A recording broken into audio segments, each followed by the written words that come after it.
Everyone was celebrating. Music, food, laughter. My extended family gathered in the backyard, just like every year. But this time was different. This year was supposed to be my big promotion party. I had just gotten a major job offer in another city, a position so high that even my parents were proud today. Then she spoke, my sister, not beside me, not quietly, right in front of everyone. She raised her wine glass and said, "Let's toast to success, even if some of us are just failures trying to copy it." Her words hit like a punch. All eyes turned toward me. Silence. Then a few laughs. My mother forced a smile. My father cleared his throat. And that's when it happened. Her boss, the man she always bragged about, stepped forward, slightly amused. And he simply said, "I've always admired failures." The crowd blinked. My sister's face froze. No one expected that. He continued without hesitation.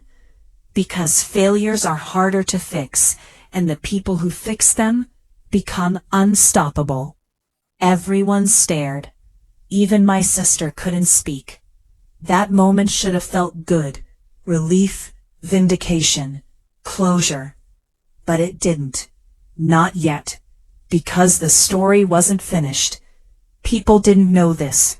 I wasn't always the failure. Not really. I wasn't born lucky.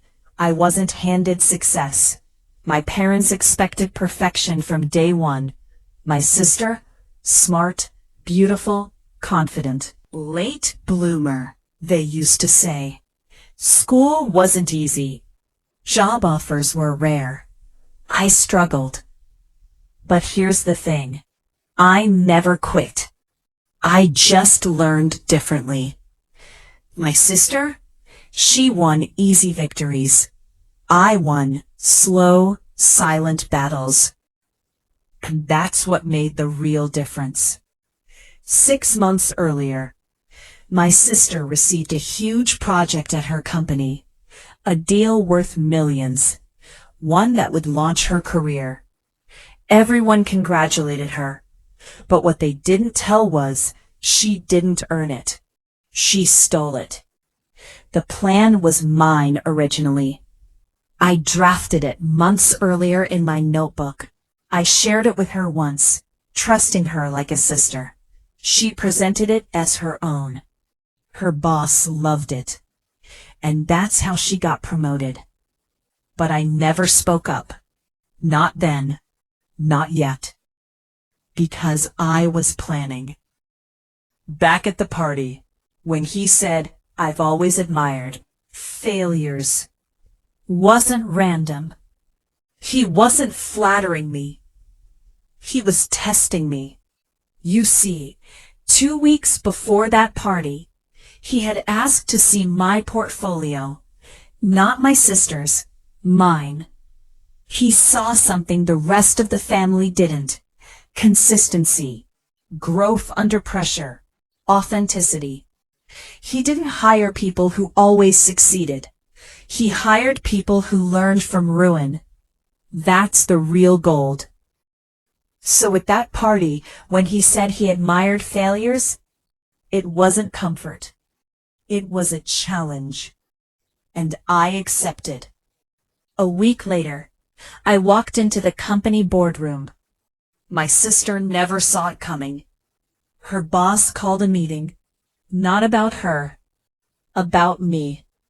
I was promoted. Not just any position. Head of strategy.